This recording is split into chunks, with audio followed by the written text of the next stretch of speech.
yeah, I'm set for life marrying into money. You can keep struggling in your poor life.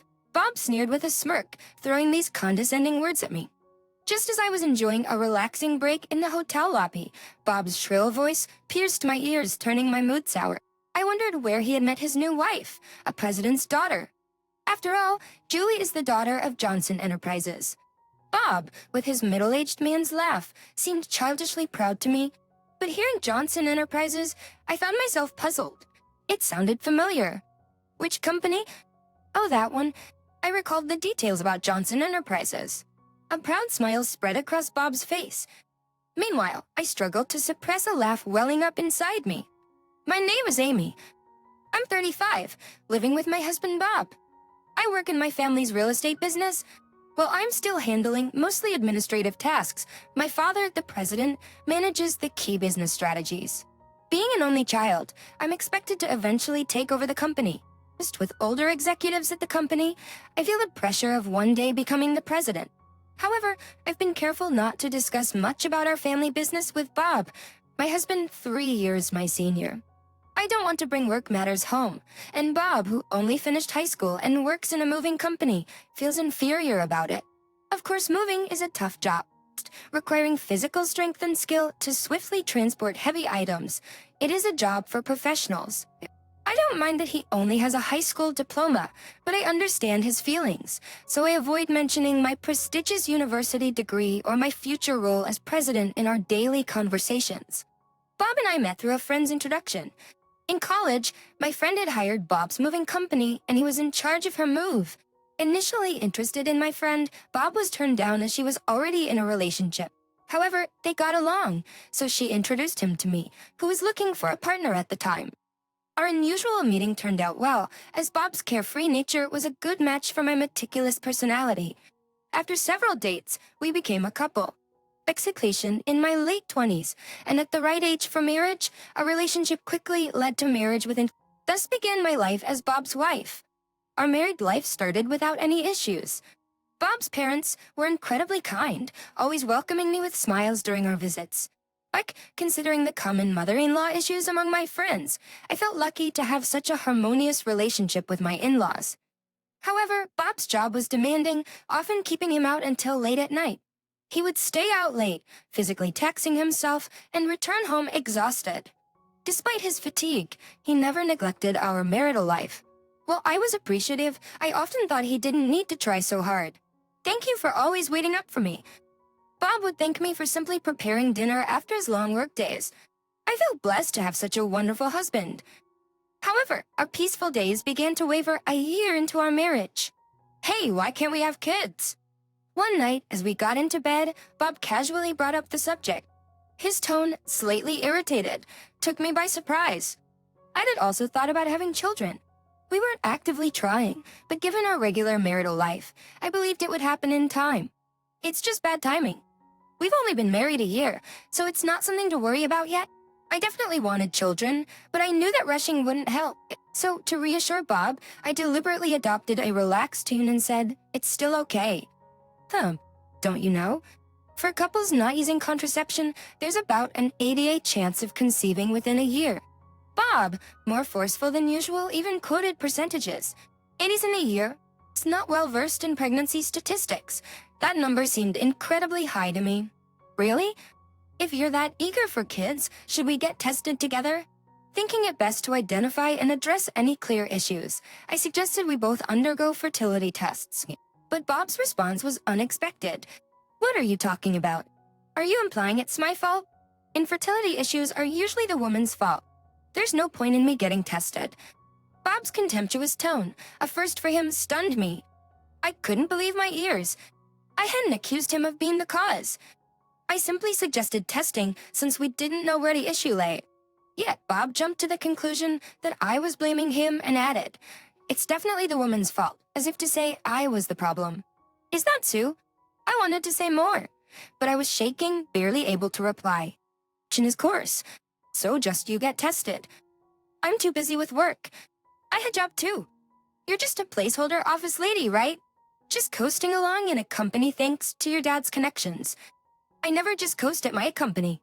Sure, I do a lot of administrative work now, but I'm also learning management skills from my father for when I take over the company. I'm constantly trying to prove myself, and it's tough dealing with the higher-ups. That night, it seemed pointless to argue with him. At any word I said was met with sharp retorts. We went to sleep back-to-back in a heavy atmosphere. From that day, Bob's attitude towards me changed completely. I'm home. What, dinner's not ready yet? What time do you think it is? Can't have kids. Can't do housework. What a useless wife. One evening, after a late talk with my father about the future, I came home to find Bob berating me for not having dinner ready. I'm sorry, I just got home 10 minutes ago. I'll start cooking now. Just wait a little, please. As I hurried to explain, Bob muttered, "That's typical of a small company's boss's daughter." He didn't know, but my father's real estate company was not small at all, with hundreds of employees. But I knew arguing this point was meaningless. I'll cook right away, have a drink, and wait. Bob loved his alcohol. It seemed to calm him down. Relying on alcohol to maintain our relationship felt sad. I hated being berated by him. If alcohol could soothe him even a bit, then it was worth it. The next morning, Bob's mood hadn't improved. "Make sure dinner's ready when I get home," he spat as he left. I sighed, thinking about my plans for the day. I had taken the day off to visit the gynecologist for fertility testing, as previously mentioned by Bob. Although I was the one who initially suggested the testing, the fact that only I was undergoing it while Bob refused was something I found hard to accept, but complaining wouldn't change anything. If the issue was with me, I needed to start infertility treatment promptly. Bob had been wanting kids, and I too hoped for a child soon. I knew fertility rates differ between the 20s and 30s, so sooner was better for treatment. The clinic was busier than expected, and I was called in for an examination an hour after registration. After undergoing a physical examination and blood tests, I was told that the results would be available during my next visit. It would be a shock if the issue was with me, but I was prepared for any necessary steps. No matter the outcome, I resolved not to lose heart. I went for the fertility test today. When Bob came home from work, I informed him about the test. Figures. If the problem's with you, testing's the right thing to do. Let me know the results as soon as you get them. Yes, I will. Bob's belief that I was the cause of our infertility frustrated me. The fertility testing required much time and effort. A bit of understanding from him would have been welcome. 5 years passed, and I turned 35. Though we continued our efforts to conceive, we remained childless, and Bob seemed to have given up on having a child with me. His late attitude towards starting a family was disheartening. His late nights increased, and sometimes he didn't come at all. When asked, he said he was out drinking with colleagues, then singing karaoke till morning. His behavior, more akin to a college student's, deeply exasperated me. My work had become busier, and the thought of starting a family was pushed aside, but Bob's recent actions were too much. His lack of concern for our home life was clear. One day, after Bob went out on his day off, I noticed he had left his smartphone in the living room. He forgot to take it with him. Just with that thought, I picked up Bob's phone to take it to his room. It was then that his phone rang. An incoming call. The caller ID showed the name Julie. Assuming it was a work contact, I answered to inform them that Bob had forgotten his phone at home. "Hey Bob, you're late. I've been waiting for 30 minutes. When are you? If you don't hurry, we'll miss the park opening." The flirty voice on the phone made me catch my breath. "Hello? Can you hear me? Hurry up, okay? We haven't had a date in so long." The word date shook me, and I quickly ended the call. My heart wouldn't stop racing. Who was this woman? She mentioned a date, so she likely wasn't a colleague. He's cheating on me. Holding undeniable proof of Bob's affair, I clenched his phone tightly. Julie had said it was a long-awaited date, indicating a long-term affair. I trembled with indescribable anger. Well, I was struggling with infertility. Bob was carelessly cheating on me. His recent distance now made sense. He no longer needed me. Unforgivable. Determined to make Bob pay, I started collecting evidence of his infidelity. It wasn't hard to gather proof. First, I easily unlocked his smartphone using his birth date. The call history was filled with Julie's name. When I opened the messaging app, I found numerous messages between Bob and Julie filled with embarrassingly affectionate words that made me feel nauseated. I took photos of these pieces of evidence with my phone. After placing Bob's phone back in his room, I spent the day as if nothing had happened. After a month of a strained marriage, my father, the company president, summoned me to his office.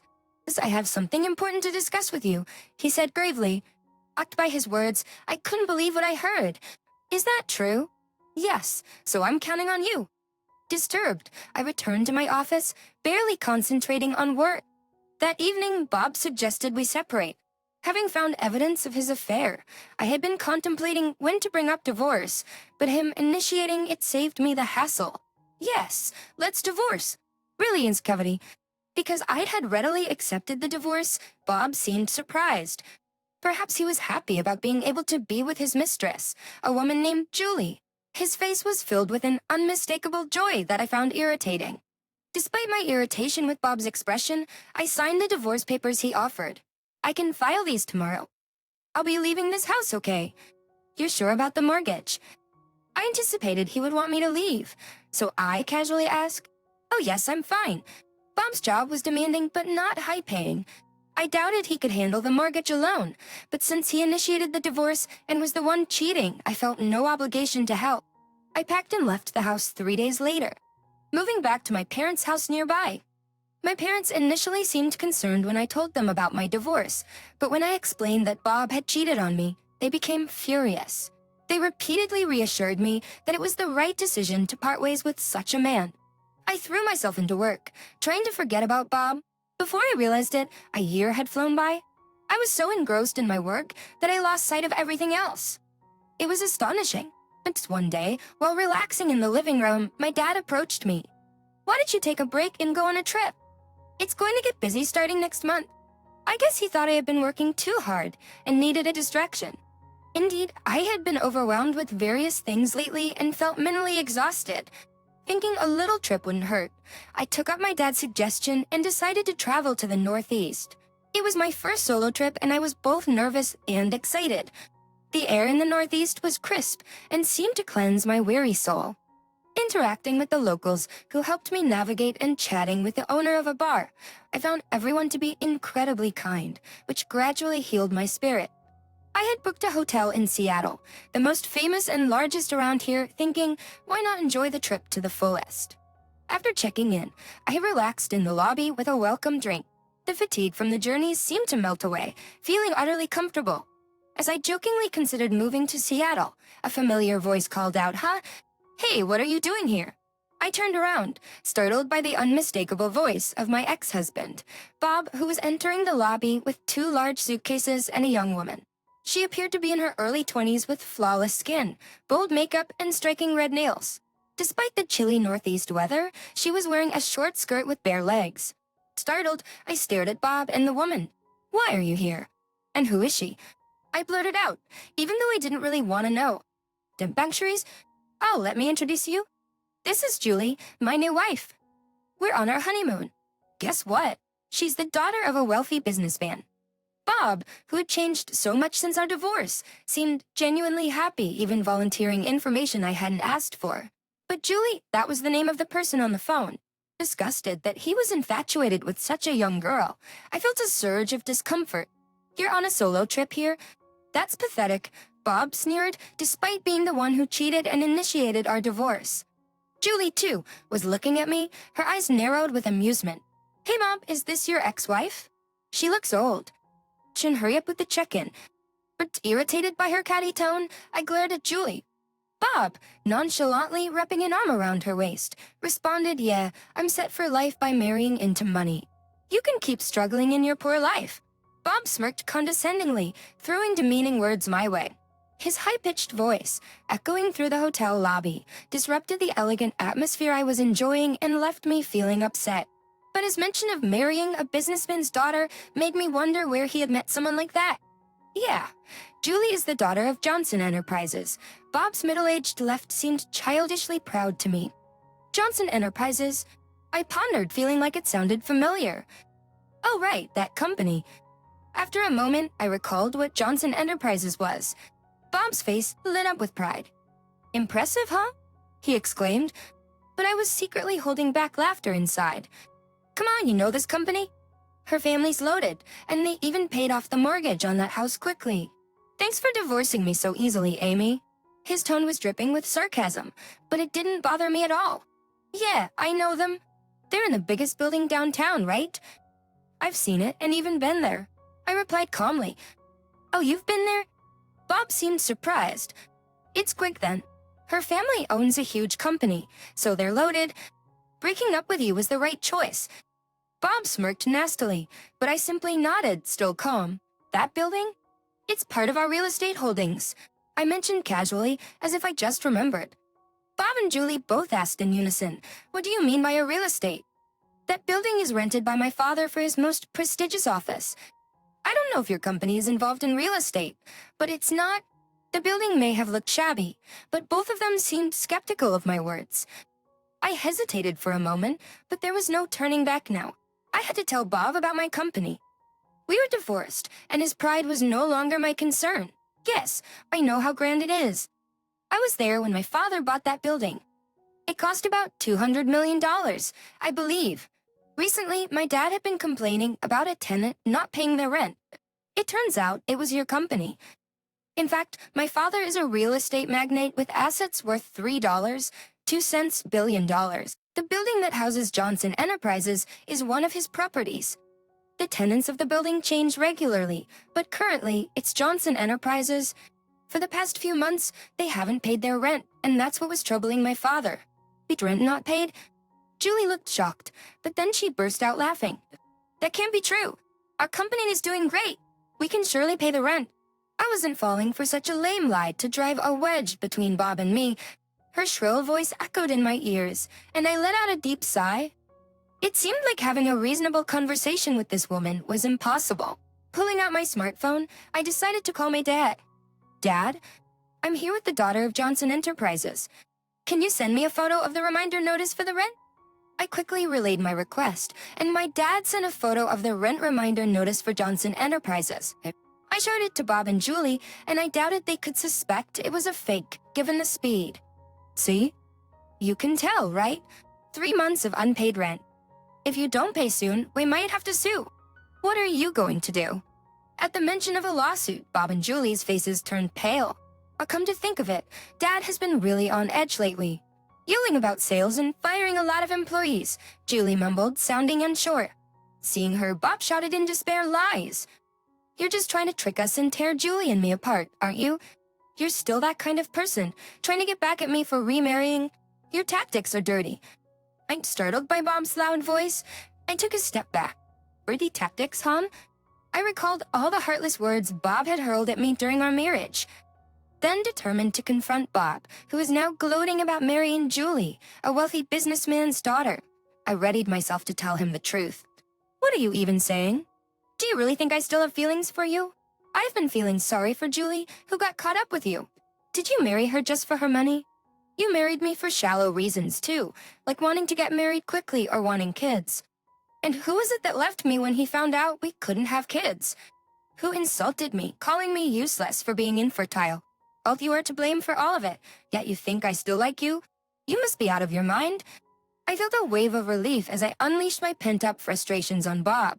Bob, on the other hand, seemed infuriated, trembling with anger. You are just an arrogant old hag. You probably can't even get married or have kids anymore. Julie and I were planning to have fun making a baby after this trip. And now you are accusing Johnson Enterprises of not paying rent. Emicked upon realizing the poor performance of Johnson Enterprises, Bob was desperate to blame all his misfortunes on me. I decided to deliver the final blow to Bob, saying, oh, I didn't mention it, but I am 4 months pregnant. I am in the stable phase of my pregnancy, so my dad suggested I take this trip to relax. Of course I have my doctor's permission. That's right. After divorcing Bob, I found a new love. He was my boss at work, a subordinate of my father. He supported me mentally when I was struggling and encouraged me. He also supported me fully at work and was in favor of me becoming the next CEO. I found out I was pregnant with his child just 3 months ago. Knowing about the baby, I immediately married him. It was a quick marriage, but the company celebrated it grandly. My pregnancy was going smoothly, and encouraged by my father and husband, I embarked on this trip. And just before breaking up with Bob, my father had told me he was retiring as CEO next month. He decided to retire after being diagnosed with diabetes and thinking it was time to step down. Therefore, I would inherit my father's assets. This made it easier for me to accept the divorce from Bob. Even without Bob, I knew I could live a full life. The word pregnant slipped effortlessly from my lips, leaving Bob shouting, "What? You're pregnant? So, were you using birth control when we were married?" Bob stomped his feet in complete confusion. "Birth control? I never did that.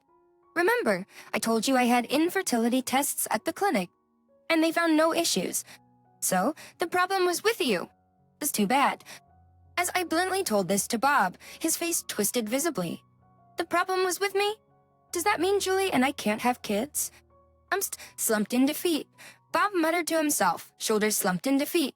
"What do you mean, why?" Julie snapped, angry at Bob's selfish reasoning.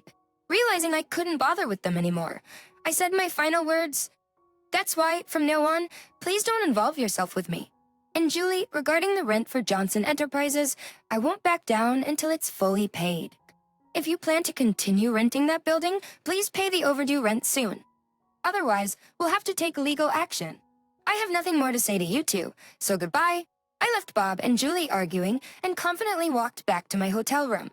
After returning from my trip, my husband greeted me with a smile, saying welcome back. "Sorry you couldn't help around the house. Was everything okay?" "Of course it was fine." "I'm glad you got to relax, Amy." "Thank you." My husband smiled warmly at me, and I felt a great sense of relief.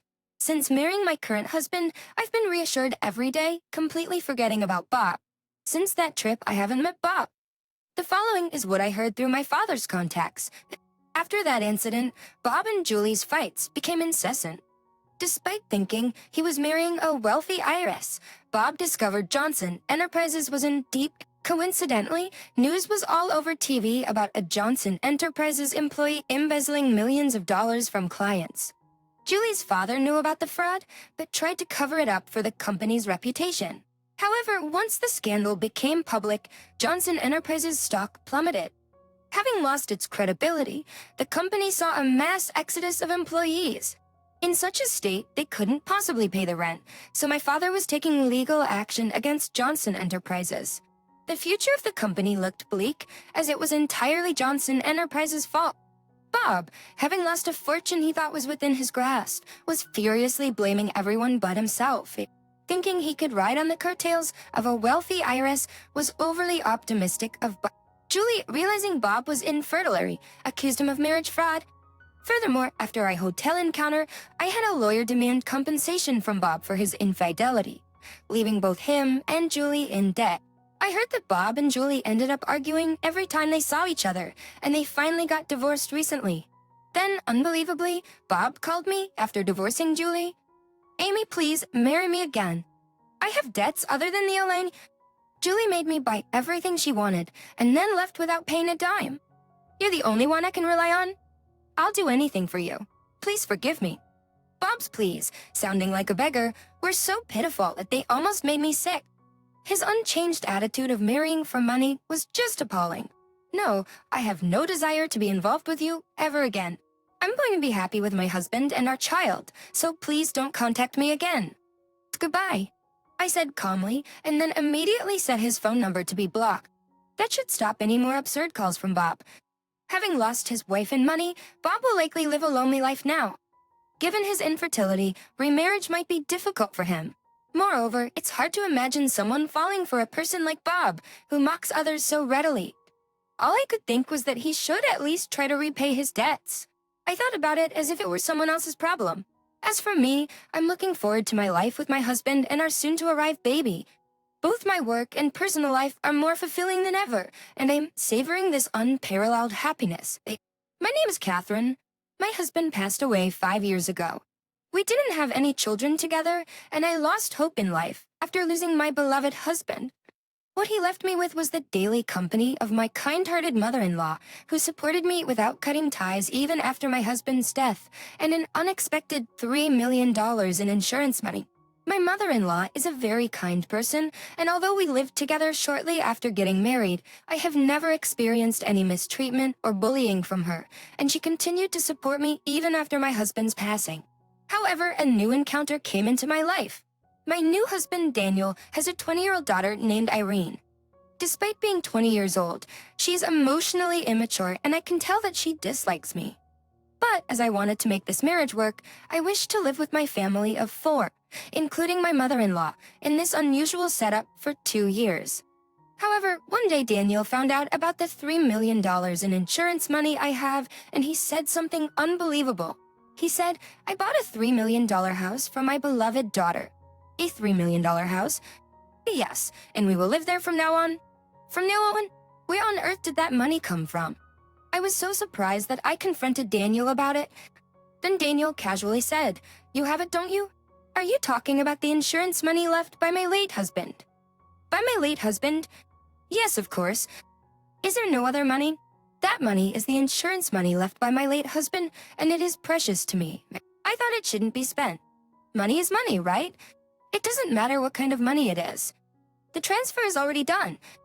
I'll move in right away. Hurry up and pack your bags. You'll be the housekeeper. And clean the mansion every day. They won't. A housekeeper. That's right, a housekeeper. You need a housekeeper for a $3 million mansion, don't you? It's such a big house. I never thought we'd be cleaning a $3 million mansion as a family.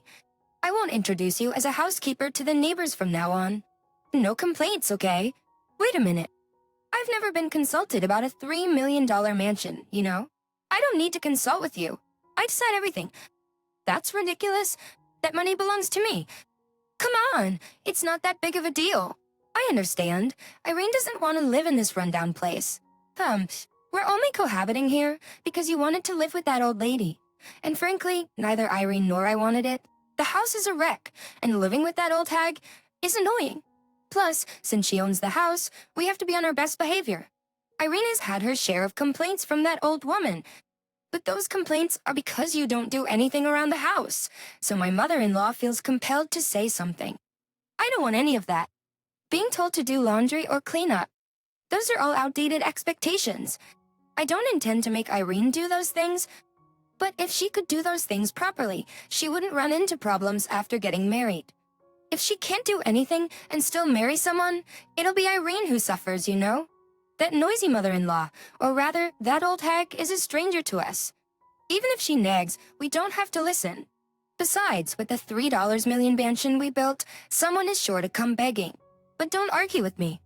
If you can't listen to me, we'll get divorced. Come. Daniel pointed to the wall, where at the time of our marriage, he forced me to sign a divorce agreement. He'd done it just in case, since he had divorced before. I did in case this marriage fails. I thought having the divorce agreement signed in advance would make things easier. Daniel had said back then. He even added, I think a sense of crisis is crucial in marriage. Having the divorce papers signed keeps that sense of crisis alive, which I believe is good for sustaining a marriage. As a result, every time there was an issue, Daniel would point to the wall, threatening to divorce me while laughing. What will happen to my mother-in-law? I don't care about that woman. She's not even your mother. Why do I have to take care of your ex-husband's parents? Irene hates it too, so it's clear we'll be living together. But separately, I feel sorry for my mother-in-law, living alone in such a big house. If she doesn't like being alone, she can move or go to a nursing home. Why do you say such things? Well, that settles it. You'll pay for the mansion with the $3 million your ex-husband left behind? I can't do that. I can't use that money. You can't use it? You've already signed the contract. All that's left is to pay. We have top-notch furniture in that house, so refusing to pay at this point won't fly. But you decided this matter on your own, and I didn't know about it. It doesn't matter. It can't be helped. It's what Irene wants. I'll make her happy. But honestly, a $3 million house is impossible. I understand that you want to fulfill her wish, but a $3 million house is just impossible. It seems you want to divorce me? Wait, are you rebelling against your husband? That's what it means, right? You can say you're okay with a divorce. That's why you say such things. That's not it. If that's not it, then what is it? This is already decided. I don't intend to listen to your opinion. Listen, just pay the $3 million. With those words, Daniel moved to the mansion with his daughter. Behind me, bewildered, my mother-in-law, who seemed to have appeared out of nowhere, said, A mansion with a housekeeper, huh? Oh, hey. It's fine, let's live there too. Come. I wondered how serious she was, but my mother-in-law said it with a smile. My mother-in-law is always cheerful and thinks positively about things. But this time, it's unlikely that she'll be so positive. After all, the most important thing to her is the $3 million in insurance money that her son left behind. Moreover, if we move to the mansion, my mother-in-law will have no place to stay. I don't know what treatment Daniel and Irene will give us. When I said that, my mother-in-law laughed and said, "So let's buy our mansion." With that kind of money, is Catherine planning to stay with that man every day? Are you gonna listen to him and pay $3 million? If we live together, it's clear that you'll be treated like a housekeeper. And that daughter, Irene, is utterly useless. Your life will be at her beck and call. I understand that. But is it okay to separate? Even though we've been married for only 2 years. My son doesn't want you to suffer every day. If you really want that man so much, I won't oppose it. But if you have any doubts, now is the time to part ways. Indeed, that's true. Being threatened with divorce at every opportunity and being forced to endure life where I'm treated like a housekeeper, my late husband would probably be more at ease if we parted ways. Ways? Okay, I'll do it. I think it's best to divorce. Well said. Then let's withdraw that amount. You should go to see the lawyer. I'll have a real estate agent I know come over. In this way, my mother-in-law and I moved forward with the purchase of a small mansion for us to live in. We needed the money for that, so rather than letting Daniel take away $3 million, we decided to use it for ourselves. But obviously, we didn't need a mansion worth $3 million, so it became, even if it's $1 million, it's still expensive, but it's better to have good security. And considering the future, it's better to have a barrier-free place where we can use a wheelchair. A wheelchair? That's right. I won't always be healthy. It's too late to think about it when it happens. If we don't choose a house with an eye to the future, it will be a burden on you, Catherine. And if I make you suffer, my dear son in heaven will be angry. Don't make my dear Catherine suffer. But, actually, in this way, my mother-in-law and I worked out our opinions and decided on a high-end condominium. After the move was completed and the sale of the house we had lived in, before it was decided, a new life for my mother-in-law and I began. Living in the high-end condominium was comfortable, and the view from the large windows became my mother-in-law's favorite. It felt like our peaceful life from before had returned. However, it was during coffee time with my mother-in-law that Daniel, whom I had divorced, called, "Hey, how long do you plan to not move in? Because you're not coming. Not only meal preparation, but also cleaning is being neglected. Rick's come over soon." "Huh? Why?" I said, "You're the housekeeper here. Didn't come over and clean the house? We can't survive on ready-to-eat food every day. A housekeeper should take care of our health." "I don't intend to live there. What are you talking about? You're my wife, right? I come over and clean the house. I didn't say I would move in with you, and I don't recognize that house. Whether you recognize it or not, your opinion doesn't matter, as I've already told you. I said I bought this house, so you should follow that. Listen, you exist to be my wife and obey what I say. That's a wife's duty, you know. Why should I have to obey when it's something you decided on your own? That's exactly why I'm saying it. You are my wife. Wives don't defy their husbands. I'm no longer your wife. Even if I were your wife, I don't intend to obey." Made a chalk. "What do you mean? You said it, didn't you? If I can't obey you, it's divorce. So I submitted the divorce papers to the office. What did you say? Who gave you the right to make decisions for me? Do you have permission? It's not about who gives permission. You made that decision, right? Since I can't agree with your decision, I submitted the divorce papers. If you submit the divorce papers, you should receive a notice about it. I haven't received any notice." "Well, that makes sense. When I submitted the divorce papers, I didn't know your address, so I didn't inform the authorities of your address. That's why the notice of the divorce filing should have been sent to our old house. How can you say that? If it's being sent by mail, why haven't you contacted me? First of all, you should have mentioned it before submitting the divorce papers. Well, typically, there should have been a discussion, but you've always said we're getting a divorce, so I thought it was just a matter of me accepting it or not. That's why I didn't consult or inform you. I don't see any problem with that, though. Do you really think something so stupid could happen? Did you actually prefer that rundown shack? Well, yes, I used to think that way. I thought you had some attachment to that house. But it seems that wasn't the case. All I want is to live with my mother-in-law. Why would you want to be with that old hag? She's just annoying. And even Irene can't stand her, so living separately would be the best. I think it's the same for you wanting to be with Irene. Isn't she the best daughter for you? But for me, she was just someone I couldn't accept. What did you say? Don't compare that hag and Irene. In that case, our conversation is over.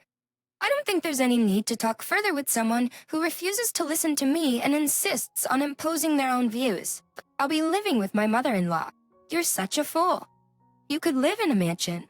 Feel free to do as you wish. Fine, if you like that old dump so much, do as you please. I'm going to live in my mansion. Please, go ahead. I won't stop you. But you're still the housekeeper, and come over and clean this place up. I decline. I've no reason to go there. That's because you're the housekeeper. A woman who's not a wife should not visit a man's residence. We don't know how the neighbors might react. Why are you talking such nonsense? I said hire you as a housekeeper. I don't have the time to clean your mansion for free. Housekeepers don't come cheap, you know. Wait, are you trying to extort money from me? It's only natural, right? Did you think you could hire a housekeeper for free? If you really need one, why not let Irene do it? Since you have a daughter, let Irene take care of it. No way. In that case, you should do it yourself, or hire a professional housekeeper. Either way, I won't be going there. You do as you please, but I won't forgive you even if you come and apologize later. There's no need to apologize, I believe, so don't worry. With that, I turned my gaze toward my mother-in-law. She was grinning from ear to ear, full of mischief. Having her support made me feel like my late husband was by my side, giving me the courage I needed. Well, if that's how it is, I won't contact you again. I won't pay any alimony since we're divorced. That's fine with me. I have no problem with that, so rest assured. However, despite Daniel's declaration that he wouldn't contact me again, he surprisingly called again It was 2 months after our previous conversation. When are you going to pay for this house? The real estate agent is pressuring me. This is the house you purchased, right? Yeah, that's right. I'm talking about the house I bought. Why do I have to pay for it when you're the one who bought it? What are you saying? I believe that's your responsibility since you bought it, isn't it? I don't have that kind of money. I'm not aware of that. You bought it because you thought you could afford it, didn't you? What are you talking about? I always counted on your money. Is it the $3 million you got from my late husband? Yeah, that's right. I always thought of that money as something I shouldn't touch, so I had no intention of using it for your frivolous purchases. When you mentioned moving, I wanted to explain that, but you didn't listen at all. Who else is going to pay if you don't? The one who bought it, I suppose. Don't joke around. Besides, we're divorced now, so technically, we're no longer connected. We were still married when I bought this house. But it's precisely because you bought this house that we got divorced, isn't it? Wouldn't you pay just $3 million for this house? I refuse. You don't have the authority to refuse. You're the one who initiated the divorce.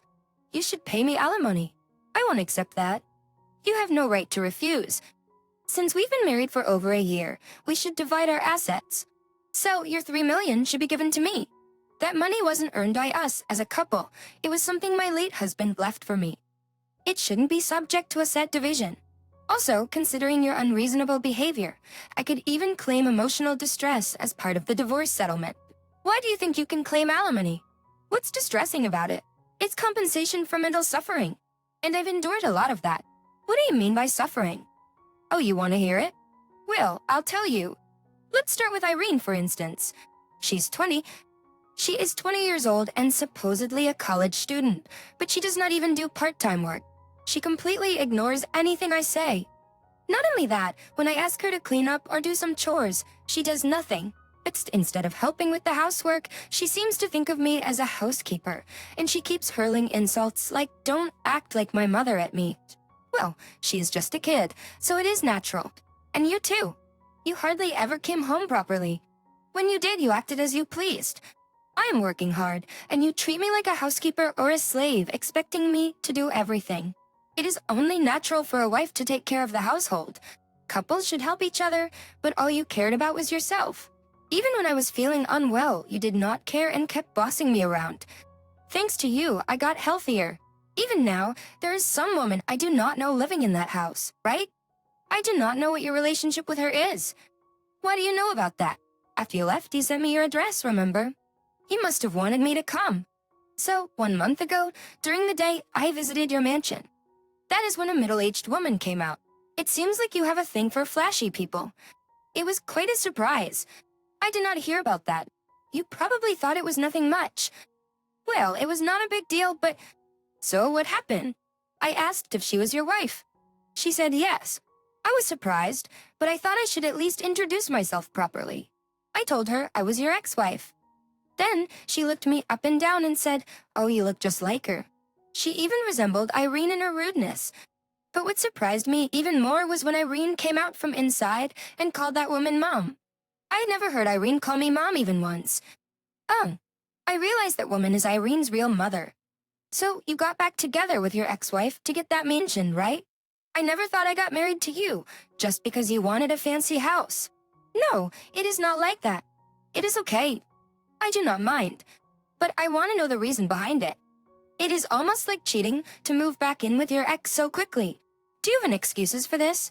Well, she is my ex-wife after all. Yeah, so what Irene said was true. Since you did not come here, I decided to live with my ex-wife. As a housekeeper? Yeah, that is right. I thought she would at least clean and tidy up if we lived together. Irene was happy about it too.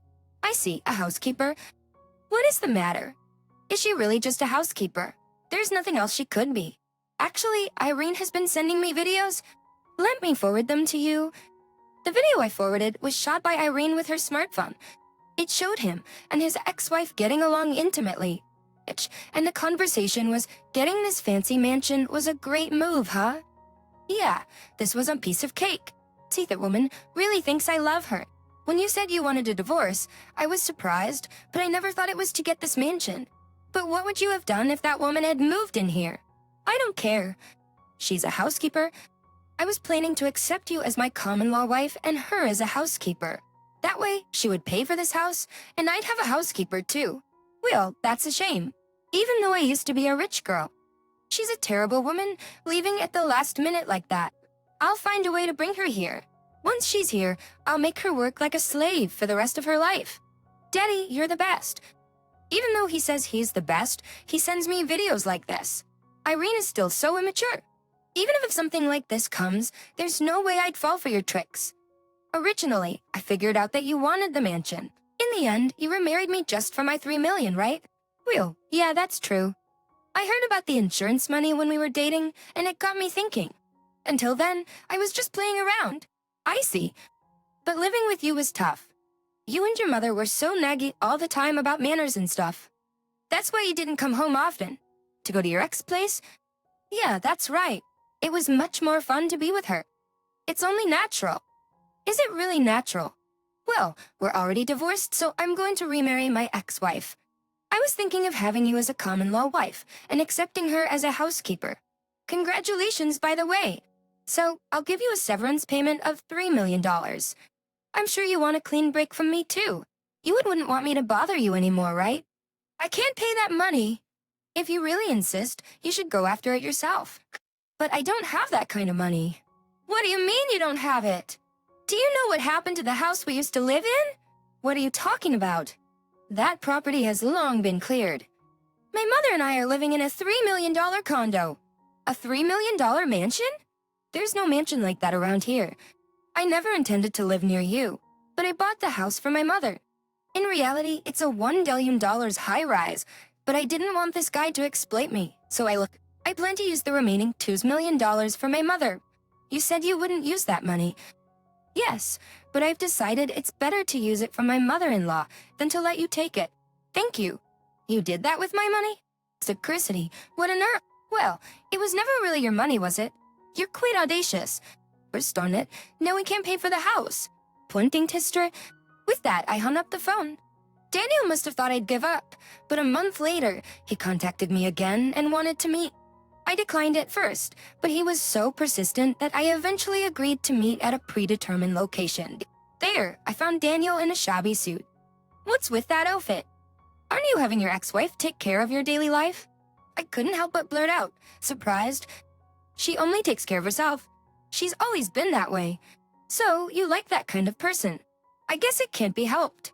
Though once I regained my composure, I gave my husband a cold look. A person who only takes care of themselves. I imagine the mansion must be impeccably clean inside. Given a chance. The house has never been cleaned since then. It's like a dump. The house is so big that the mess doesn't stand out, but no one ever takes out the trash, so trash bags are scattered everywhere.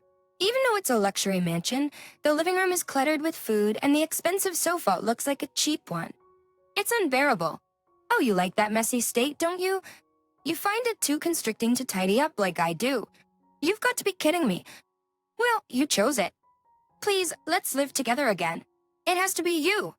We're already divorced. I'll take her out. But you've already remarried, haven't you? No, I haven't officially married her again because I don't want to. That's why I want to remarry you. I don't want to remarry either. Besides, I don't have any money left. There's no benefit for you. I know, but if we both work, we can manage somehow. Then have your ex-wife and Irene work too. It would be much more effective with the three of us, wouldn't it? Those two don't do anything. I can only rely on you. I'm the wrong person to rely on. I enjoy living with my mother-in-law more. Please, I'm begging you, don't abandon me. If that's what you're going to say, don't ever call me again. You're not that kind of woman. Unfortunately, I am. And with a disappointed look, Daniel fell to his knees and kept asking for help, but I walked away without looking back. Afterward, Irene, who had never been scolded no matter what she did, seemed to be quite angry this time. It was because her plan had gone awry due to her sending me that video. Moreover, the expected $3 million didn't come in, and in the end, they had to put the mansion up for sale. The mansion was put up for sale and Irene moved in, thinking she could live there. However, it was so full of garbage that she couldn't even enter, and there were no buyers. His ex-wife also came to live in the mansion, but it was still put up for sale. It was filled with trash and strange insects that she had never seen before. She couldn't bear it and left the house. Irene, who had hoped to live with her mother, ended up living with a man instead. Daniel, abandoned by both his ex-wife and Irene, continued to live in the mansion for a while. However, it was in such a terrible state that he eventually became depressed, moved out, and started a new life. The unsold mansion remained, with only the mortgage left, and it is said that Daniel is being pursued for it. Daniel, who is struggling with depression while trying to work, is exhausted and breathes with vacant eyes, as if he's lost all emotions. He occasionally contacts me, repeatedly apologizing and pleading for help in a desperate voice. However, I have no obligation to help Daniel, who's neither my husband nor my family, so I have firmly refused and blocked him. Currently, Daniel is living in a small apartment and is unable to pay off his debt. It is said that he is on the verge of starvation. As for me, I live an elegant life in a high-end apartment with my mother. Mom and Dad, do I really have to leave? We've already called your grandparents, who will be here soon to pick you up. We do not want someone as ugly as you. I am sorry, but we cannot have a daughter with no prospects. I do not remember giving birth to someone as ugly as you. Eventually, parents, who only showed love to my beautiful older sister, were indifferent to me. They took her and left the house, leaving me with only the emotional scars of being abandoned. But then, my grandfather said, "It's okay. We will ensure your future. We will make them regret this." Believing his words, I started a new life with my grandparents. They and my talent for acting blossomed, and I grew to become the main character in dramas. It has been a while, and I have come to take you back. Hey, what are you talking about? If you bother her again, I will call the media. My name is Nancy, and I am now a successful actress, busy with offers for dramas. Despite my success, the journey here was truly tough and challenging. Of course, the training to become an actress was difficult, but my childhood was even harder. I was born as the second daughter to a father who was a salaried worker and a mother who was a homemaker. Hey sis, let's go to the park and play together. Sure, let's go. I believe life was truly enjoyable until I became aware of the world around me. My sister was beautiful even from a young age, famous in the neighborhood for her look. Our parents adored her, and it was clear she was favored over me. But since she was kind to me, I didn't feel too upset about it. However, things started to change when I entered elementary school. Your sister is going to dance classes now, so she doesn't have time to go to the park. What if she gets hurt and scars her beautiful face? I'm sorry, but what is dance? I want to go too. Let's go together. It's enough with just your sister. It's a waste of money for you to learn to dance. As a young elementary school student, I didn't quite understand the implications of money, and I wasn't too hurt by this. But gradually, as restrictions on my activities and time with my sister increased, so did my dissatisfaction. My only joy was playing in the park with my sister or playing house at home. Looking back, I think just doing something with my sister was what made me happy. Act 6, can't we go to the park today? It's Saturday, let's go out and play. Mom and Dad will get mad, sorry. But I don't have lessons today, so how about we play that new game we got? Okay. My sister was the only one doing extracurricular activities, and only she got things like, for birthdays or Christmas, I would only receive cheap gifts. Once, I overheard our parents talking. They wanted to invest only in my beautiful, promising sister. Indeed, I wasn't as beautiful as my sister and not particularly good at academics either. But I resented her parents for judging us based on appearance from the beginning. Nancy should have a game too. It's sad if it's just me. She's meant to lead a normal life, so she doesn't have time for games. She should just study for her future. You're special, so you need to practice dance and singing for your future in the entertainment industry. We want to raise you stress-free. My sister was also worried about living a life where only she was favored. While my sister felt guilty for being the favored one, I never blamed her. We maintained a good relationship, and I tolerated what I could, never opposing our parents. As I grew up, my parents increasingly ignored me. Even if I got perfect scores on assessments or good marks, they didn't care. Can you sign my report card? What's this? It's pathetic you can't even get all high distinctions. Seriously? What good are you? You're not good-looking or smart. They don't have to say things like that. I worked hard to get decent grades, even though I wasn't perfect. And besides, my sister's grades were worse than mine. And while I wasn't as beautiful as my sister, why wouldn't they acknowledge me at all? I knew what my parents thought, and had understood it since I was young. But as I grew older, the stress became more intense, and my interactions with my sister lessened. Maybe I was envious that my sister received our parents' attention. You don't have to worry about what Mom and Dad say. You have your own strengths. You don't understand how I feel. She was always kind to me. But the kinder my sister was to me, the more miserable I felt about myself. Then one day, I said, Mom, I got the lead role in the school play. Jewel ear tea, I need to buy a costume. My parents responded, we don't have money for such nonsense. We're not spending on useless things. But I knew that lots of parents would be watching, and I would be performing in front of the whole school. Explained, it won't help my futures. My parents replied, we already told you. We're not wasting money on that. If you really want to do it, ask your grandparents. I tried asking my dad too, but his response was the same as my mom's. It seemed they really didn't care about me at all. Yeah, that's true. Maybe I should have realized it sooner, I thought to myself. From a young age, I never got any new toys or games, only hand-me-down clothes and shoes from my sister. I thought I understood my place in the family, but I guess I still hoped for more from my parents. That was pointless. It's from that moment, I no longer thought of them as my parents. Grandma, Grandpa, long time no see. I greeted my grandparents. They didn't live too far, about an hour's bike ride away. I usually didn't visit because of the distance, but that day I went without telling anyone. My parents didn't care about me, and I couldn't rely on my sister. My grandparents were all I had left. Sticky Tina, oh, what brings you here so suddenly? Isn't bad. Chins, he came without calling. The Ponchios, nervously. Of course not. We're always happy to see you. Come on in. My grandparents welcomed me warmly despite my sudden visit. I explained my situation and hesitantly asked if they could pay for my costume. It felt too convenient to ask them for money only when I needed it, but they agreed without hesitation. I was so relieved. I could play the lead role. They were happy for me and listened with smiles I had never seen from my parents. I felt a joy I had never experienced before, and I couldn't help but smile. I love acting. I always mimic the dramas I watch. That's why I got the lead role. Everyone says I'm good at acting. I proudly shared with my grandparents. That's amazing. Show us a bit of it. They encouraged me. I performed a short scene for them, and they praised my performance. I was truly satisfied. Being recognized by my grandfather filled a void left by my parents' neglect. I was truly happy, a pure feeling I hadn't gotten from my parents in a long time. After that, I started visiting my grandparents on every holiday. The round trip by bike took 2 hours, but it was worth it compared to being treated like air by my parents. My grandparents treated me like their own daughter. Plus, Grandpa even gave me acting tips. Thanks to what Grandpa had taught me, my teacher said my acting has improved a lot.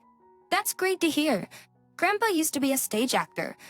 He mainly performed on stage, never in dramas or movies, but he had a wealth of acting experience. His guidance greatly improved my performance, and I even received a standing ovation at the school event. Grandpa, did you see? I did it. I whispered to myself, filled with happiness and gratitude towards my grandfather.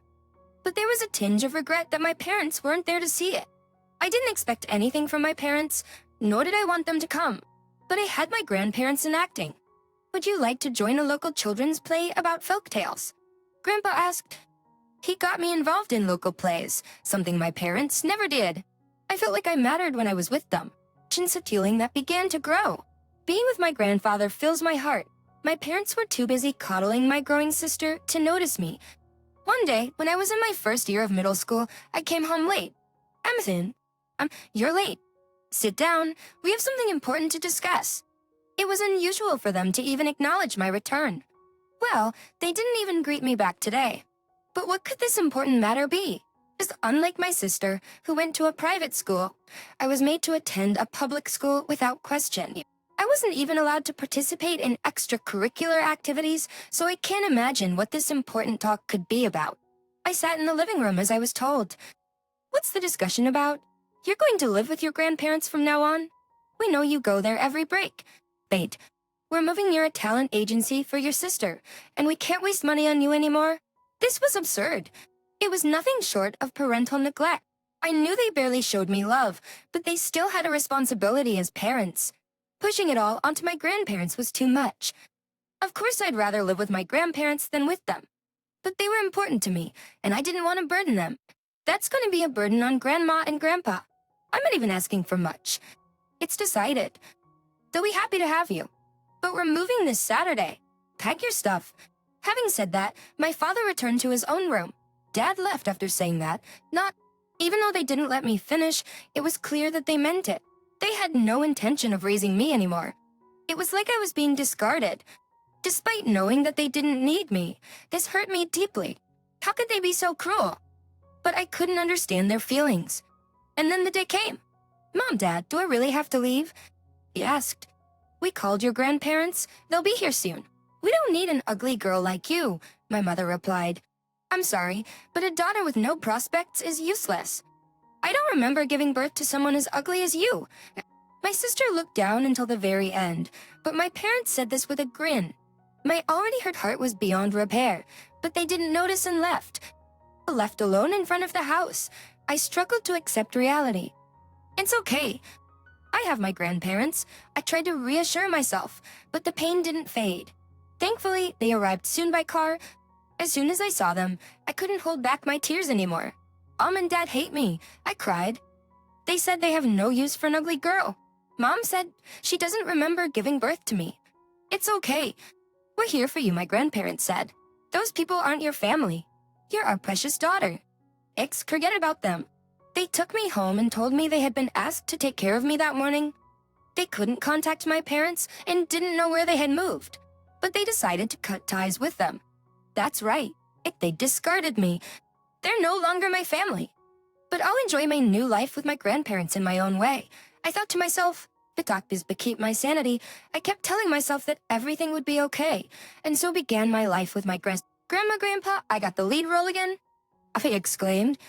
The first days were emotionally unstable, but the unconditional love from my grandparents gradually healed me. Grandpa's suggestion led me to acting classes, where my talent flourished. I was living fulfilling days, starring in major plays, and had forgotten about the people who abandoned me. I was truly enjoying my life. That's great. You've got my blood in you, after all. Your talent as an actress is blooming. Maybe you'll become a leading actress representing the USA someday. I truly believe you will. In 5 years, your life will change for sure, my grandpa replied. Back then, I hardly believed his words. I knew I had a talent for acting, but I never thought I'd become an actress. The word wasn't that sweet, and due to my upbringing, I lacked confidence. I always thought I was doomed to fail. I think such thoughts were somewhere in my heart. But contrary to my beliefs, during my first year in high school, I was scouted. It was a minor role in a drama, but it marked the start of my acting career. How my past tense, real sadness doesn't look like that. Yep, as I began my acting career, Grandpa's rigorous training became a daily routine. He was usually kind but strict with acting. His guidance helped me improve rapidly. One day, the shooting for the new drama had begun, and I was living a whirlwind of busy days. Grandpa's training is still as tough as ever. I'm happy to see that my acting is getting better and receiving higher praise because of it. That day, as I was preparing to go to the studio for more acting training with my grandfather, the doorbell rang unexpectedly. Wait, why? Hey, long time no see. We saw your drama. You've grown a lot. I was shocked to see my parents after 5 years. Why were they here? They knew where I lived since we hadn't moved. But what was happening? They had abandoned me, and now they were acting as if nothing had happened. It was a joke. What do they want from me? Trauma, fear, and anger towards them welled up inside me, but I was quickly brought back to my senses when someone patted me on the shoulder from behind. What do you want? We're here to see our lovely daughter. Don't look so scared. It's been 5 years. What are they talking about? Coming to see their lovely daughter? It excesses enough with the Nixba lives. You never once called me cute or showed me any love or affection. All their love, money, and time went to my sister. And now what? Why are you here? You're the lead in that popular drama, right? We were shocked to see the last episode. It was amazing. Listen, your sister, despite all the money we spent, said she's quitting the entertainment industry and left home. She's gone, so we came to pick you up. I see. It's all clear now.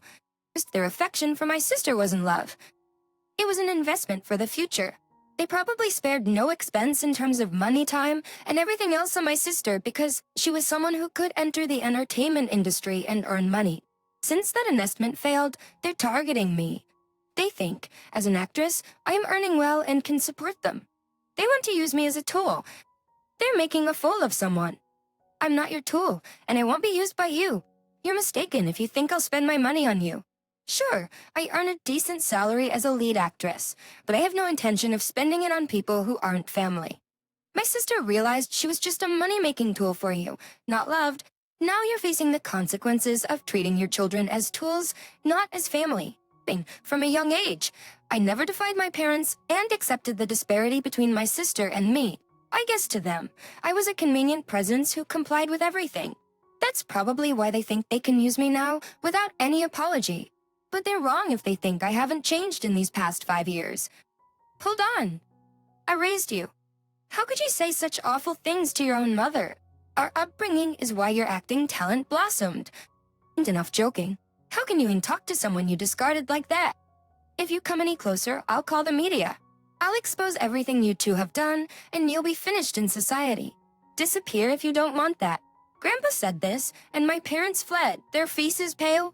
I never expected to meet them again like this, but I could express my feelings now thanks to the love and openness my grandparents provided. I was grateful to them again and glad that I could finally sever ties with my parents. Then I focused on my drama, which eventually became a huge hit in the USA, making me a famous actor. My grandparents were genuinely happy for me. Congratulations. It was a great show. Thanks, and pray the tipi other thing. It's all thanks to you, Grandma and Grandpa. It's all your effort. You make us proud. Soon after the drama, my busy schedule left no time for a vacation. It was tipo Nuvian as I had planned to take my grandparents on a trip, but it seemed impossible for now. However, I decided to express my gratitude through my continued success as an actress. There was also some progress with my family. My sister, who had always been by my side, contacted Grandpa wanting to talk to me. I wondered what she was doing now. When I heard about my sister from my grandparents, that thought suddenly crossed my mind. Last I heard, she supported me until the end, even when I pushed her away. Sister's sections said I owed her an apology, so I agreed to meet her. Long time no see. How have you been? Good descriptions. And you, sis? She'd lost weight and wasn't living well. I heard that after moving, the excessive pressure from our parents had driven her to a breakdown. She eventually fled and now worked as an office clerk at a small company, struggling to repay the debts our parents accrued investing in her. They probably approached me expecting financial support, seeing my success. That's tough, sis. You had a hard life too. It's nothing compared to you. But I'm happy to see my little sister succeed.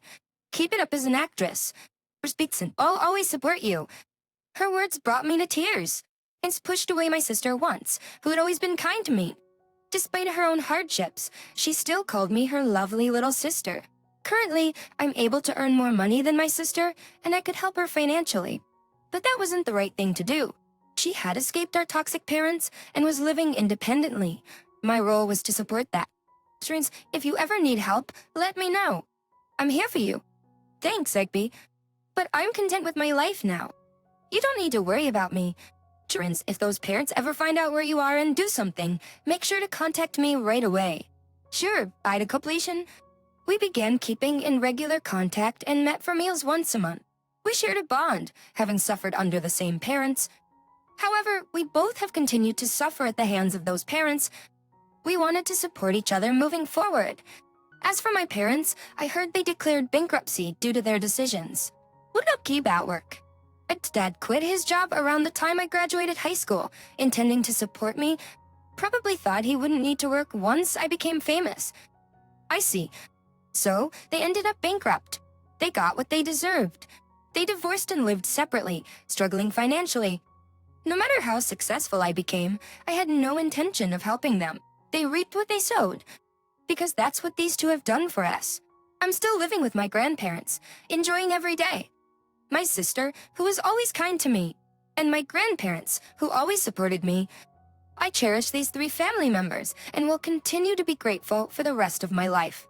And my kind and gentle father-in-law, after a long illness, passed away. The funeral of my father-in-law, who had many friends, was attended by not only relatives but also many from his work, making it a grand ceremony. I hope to be sent off like this too, surrounded by family and many acquaintances. I'll pick out some background music, so count on you to handle it. My husband, as the chief mourner, told me this in his usual manner, as if it was the most natural thing in the world. For me, it was a case of who are you to say that? Ask your real family for that. After all, we're just a family for show, right? I don't owe you that much. I declared that I knew all my husband's secrets and showed just a bit of evidence. Then, my husband turned pale and freaked out. Everything my father-in-law left behind will be inherited by me, his son. The truth became widely known, and with these words spoken in a panic, my husband was about to face even greater hell. I began living with my in-laws shortly after getting married. I was hesitant about moving in with them before the marriage, but it wouldn't be true to say I didn't consider it. However, my in-laws were very kind, and my husband assured me he'd always be on my side no matter incidents, encouraged by the kindness of my in-laws and my husband's strong words. I decided to move. After the marriage, I continued working for a while but decided to quit just before turning 30 and become a full-time housewife. The decision to resign was driven by my desire to have children and a gradual decline in my father-in-law's physical strength. My father-in-law, who said it was too early for retirement, kept working but started spending more time at home on his days off and going out less than before. My mother-in-law had been urging my father-in-law to go to the hospital, but he insisted it was just the natural decrease in energy that comes with age and refused to see a doctor. Eventually, it became clear that I was pregnant. My father-in-law, who was looking forward to the birth of a grandchild, seemed to regain some energy when he found out about my pregnancy. When our son was born safely, my father-in-law held him and looked very content. Our family's bond strengthened, and we deeply felt our happiness. About a year after my son's birth, my husband was transferred to a different department at work. His job responsibilities seemed to change, resulting in more overtime. He started coming home on the last train for half of the week. I doubted the sense in working overtime under such circumstances. My father-in-law and I were worried about this. Meanwhile, my husband started staying out overnight, claiming it was for business trips. He returned home late on weekdays, even at the start of the week. Gradually, he began to go out alone more frequently on weekends and holidays, finding various excuses. I tolerated his work commitments on weekdays. When I was working, there were times when he had to do overtime to finish my work. I understand that this happens when you have a job, but I wondered what kind of work required him to be so busy that he had to give up his weekends. I was extremely worried about my husband's health. seemingly annoyed that I would interfere whenever he mentioned work or social commitments. My husband's reasons for going out became more and more vague. Hey, who calls a family man out on his day off? If it's someone from work, they must know you have a young child, right? We had received baby gifts from my husband's colleagues and superiors. Knowing that even his direct boss had given us a gift, I couldn't believe that they would be so hard on him. In such an environment, I really wanted to speak out against his company or boss who would do the opposite, wouldn't interfere with my work. I don't want to interfere with your work either. But can't you act a bit more like a father? I'm earning money as a father, aren't I? What more do you want from me? And so our arguments always turn out like this? My mother-in-law also tried to stop my husband's frequent outings, warning him that he'll become a stranger rather than a father to our child, but it was to no avail. First of all, you're a terrible wife, which is why I never find peace of mind. He started to dictate how a wife should be, waiting up for her husband, not eating before him. Means, once our child grows a bit more, I could adapt my schedule to his staying up late or having meat. But right now, with a young child, our life inevitably revolves around the child's needs. And my mother-in-law strongly opposed him on this. Basically, you lack feminine charm. Before being a mother, you are my wife and a woman. Women who abandon their femininity after marriage are just like you. I'm unlucky to have a wife like that. How can one expect to be well-dressed while managing household chores and childcare? If you want me to look beautiful, help with the childcare. If I had time to put on makeup, I'd rather lie down a bit. And I can't leisurely shop for new clothes when I have to take the child with me. Without my husband's cooperation, it's impossible to maintain the role of his wife. His unhelpful and demanding attitude led me to suspect him of infidelity. There were several reasons for my suspicion. It might sound like I'm overly influenced by dramas or stories from cheated wives, but the frequent business trips, weekend work, and calls to go out were suspicious. The extremely limited time he spent at home and the frequent outings under the pretext of work. Going out after mentioning names of superiors or subordinates, claiming they called him out. There are no traces of excessive credit card use, but hints of women's perfume and cosmetics, and his attitude of not questioning him since he provides for the household were concerning. It sounded like someone had advised him that, as long as he provides financially, he won't get caught. Around this time, my father-in-law's previously diagnosed illness worsened. After my mother-in-law's persuasion, he finally agreed to undergo tests at the hospital, but his condition was incurable and required lifelong management. He had already retired and was living a restricted life while taking medication to slow the progression of his disease. My father-in-law had already retired from his job, and it was my husband's income that supported our family's finances. Maybe that's why my husband's attitude got louder and things got tighter. Even with 2 women in the house, there were limits to supporting my father-in-law. He decided to be hospitalized to avoid any sudden worsening, considering the strain on my mother-in-law, and visiting the hospital was quite challenging. There was no nearby hospital specialized in my father-in-law's condition, so we had to travel a bit further. We had to travel about 30 minutes by car to a larger hospital. Neither my mother-in-law nor I could drive, so we had to rely on taxis or public transportation. There were times when I wished my husband would help with transportation, as it would have made things much easier. Fitting the hospital, and carrying stuff, it's not necessary. He's just exaggerating a simple hospital checkup. My husband dismissed my father-in-law's hospitalization as just a checkup and never visited him. Even when I asked him to just drive us nearby, he wouldn't help, claiming my mother-in-law and I were overreacting. But just passed by. My father-in-law, growing increasingly weak, passed away despite our desperate care. Actually, a few days before my father-in-law passed away, my husband was out of town on what he said was a long business trip. The doctor had already told him that he would have to wait 2 days at the most. Why does your company make you work even at such a time? I yelled at him, which was rare for me. But he just retorted, "Who do you think you're eating off?" And left.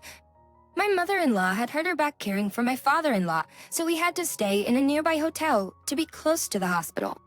There was no time to immerse ourselves in grief over my father-in-law's passing, as we were busy arranging the funeral. My father-in-law was a person of great character. Despite having retired, many of his former colleagues and subordinates attended the funeral. Many even volunteered to help, which was a great relief to my mother-in-law and me. No relatives spoke ill of my father-in-law. Instead, they shared tearful memories of him. The funeral for my father-in-law was a peaceful time to say goodbye. It was a very heartwarming funeral. However, my husband's behavior as the chief mourner during the post-funeral meal ruined the serene aftermath. "Hey, bring more drinks. The meal at this table is almost gone." He said to me, "You're the wife, so act more hospitably." We had entrusted everything to the catering service, anticipating a large turnout. If you tell the staff, they can add drinks and food. Yet, my husband would not tell the staff directly, but would order it from me first. Furthermore, he insulted me in front of distant relatives and my father-in-law's business contacts who couldn't visit him during his illness. He said things like, "Sorry for my useless wife.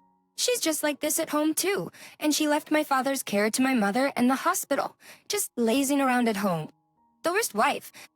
I was irritated and thought, that's exactly like you, but I didn't want to stoop to his level and be seen as the same as him. I held back my anger and said, "I apologize for any shortcomings. Please let me know if there's anything I can do." But it was when my mother-in-law suggested it was time to wrap up the gathering. Almost everyone stayed until the end to mourn my father-in-law. Seeing this, my husband muttered, "I want to be sent off by my family like this too." He might not have been aware that he said it out loud, but I heard it clearly and thought, the nerve of you to say that. I had reached my limit of patience. "You should ask your other family to fulfill that wish. Since I can't," I clarified when my husband looked confused. "I'm a good husband, right? We're not struggling financially, and our future is secure. What's wrong with talking about my ideal funeral?" However, the remaining family members asked, "What other family?" looking back and forth between my husband and me. At this point, my husband finally realized that he was in a terrible situation. His eyes swam as sweat beaded on his forehead. "Mr. Plars, another family? No, I want to know about that too. Maybe my dad had a secret child?" In response to my husband's attitude that seemed to cut him off from the truth, I pulled out one of the documents that my father-in-law had given me and turned it over to him. When my husband saw it, his face turned pale. It was like watching the blood drain from his face. It turned out I wasn't the only one suspecting my husband's infidelity. I only suspected, but did not take any action. It is more correct to say that I wanted to, but could not. As a housewife, I had limited money at my disposal, and it was impossible for me to take my son to a credit agency and follow my husband. However, my father-in-law paid for the investigation out of his own savings. And this was before I realized that my husband was cheating on me. My father-in-law had asked me to come alone at the end of the investigation, wanting to give it to him while he was still conscious. The documents he handed me at that time were the many proofs of my husband's affair. Person's conception, he passed away within a week of handing them to me. My father-in-law had also introduced me to a lawyer, a friend of his, in case I ever ran into trouble. I had already discussed this with my mother-in-law the day I received the infidelity documents from my father-in-law. The answer we came up with was to cut my husband loose after all of my father-in-law's funeral. Related matters were over. We felt that we could not make a normal decision until there was a break, and that this was a matter between us and our parents, and that it was not right to involve our relatives. But seeing my husband relentlessly following his own path without any regard for us, I realized there was no need to be considerate anymore. While the relatives were still around, I decided to blatantly expose my husband's infidelity. Don't think you can get away with just a simple affair. Dear, scattered not just the paper with evidence of his infidelity, but also photos of them being affectionate, entering a motel, and on vacation together. There's a child between you and your mistress, right? When is the due date? It turned out to be around the time my father-in-law decided to be hospitalized. While my mother-in-law and I were caring for my father-in-law, my husband was busy getting his mistress pregnant. My mother-in-law was so furious that her veins were bursting. I was worried that her blood pressure would rise so high that she would collapse. While some relatives tried to calm her, others condemned my husband as a disgrace to the family. Not a single person sided with my husband as he tried to come up with excuses to get through the situation. It was just some fun with a lady from a bar. That excuse might have passed for travel and hotel stays, albeit weekly. However, it is a very bitter excuse. Some relatives, who were familiar with the bar business, pointed out that getting a woman pregnant goes beyond work-related interactions, leaving my husband speechless. Even if it was within the context of a bar, as a married man, it's a matter of courtesy to refuse intimate companionship. They argued harshly, stating that my husband may have thought the male relatives would empathize with him, but none of them shared his view and instead showed disgust. Finally, my husband became defiant. I was planning to keep it hidden until I received my father's inheritance, but since it's out, there's no need to hide it anymore. He planned to divorce me after the inheritance was settled and remarry his mistress, starting a new life with a new family. All this is your fault, you worthless wife. Dad probably favored you because you seduced him behind the scenes. For you, compared to Mom, any woman like you would seem better? Hearing this, my mother-in-law exclaimed, "How dare you say such things? You good for nothing," and burst into tears. My father-in-law had always been kind and considerate to me because I lost my own father at a young age. I once confided in him that I did not know what it was like to have a father. At that time, my mother-in-law was also present, and we were talking about how I could consider my father-in-law as my biological father. I cherished my in-laws like my real parents, sometimes even behaving affectionate. They had always wanted a daughter, so they treated me not just as a daughter-in-law, but as their own daughter. Buddies, fixture kitchens, that was all it was. How dare he equate my in-laws' affection with something romantic? I felt nauseous at my husband's corrupted thinking, instantly connecting any interaction with the opposite sex to romance. Amidst this chaos, a man stepped in. It was the lawyer my father-in-law had introduced to me. The lawyer informed my husband, "You're not getting any inheritance, you know." If the husband had not brought up the subject of an inheritance, the lawyer might have let the matter drop and let it play out. However, when the husband said that he would divorce her if he received her inheritance, the lawyer felt that she should tell him the truth as soon as possible. Just before passing away, my father-in-law had his will altered in the hospital, calling the lawyer to his bedside. My father-in-law did not want to give even the remainder to my husband and was asking how he could give it to me and my mother-in-law. My husband is a son, so he claims that he has a right to receive the money, and at worst, he is bullish that he should be able to get the remainder of the property. My father-in-law seemed to have anticipated this turn of events and had made sure that his estate was well organized so that my husband would only get a small portion of the residuary estate, even if he filed a claim for infringement of his right to the estate. The compulsory portion is minuscule, and after deducting legal fees, it might even be negative. I wasn't sure about the cost of legal fees, but knowing my father-in-law, he must have arranged it so that my husband would get next to nothing. My husband had been spending lavishly with his mistress, believing he would receive a substantial inheritance, especially after learning he had to leave his job due to illness. He believed that he would get his inheritance more than what he spent. Her husband also worked for a reputable company, so his salary was reasonable. However, I once pointed out to him that the money he received for living expenses was very little considering his income.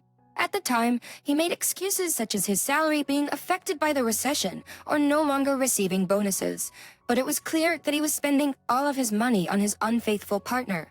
My father-in-law was an executive at a major company.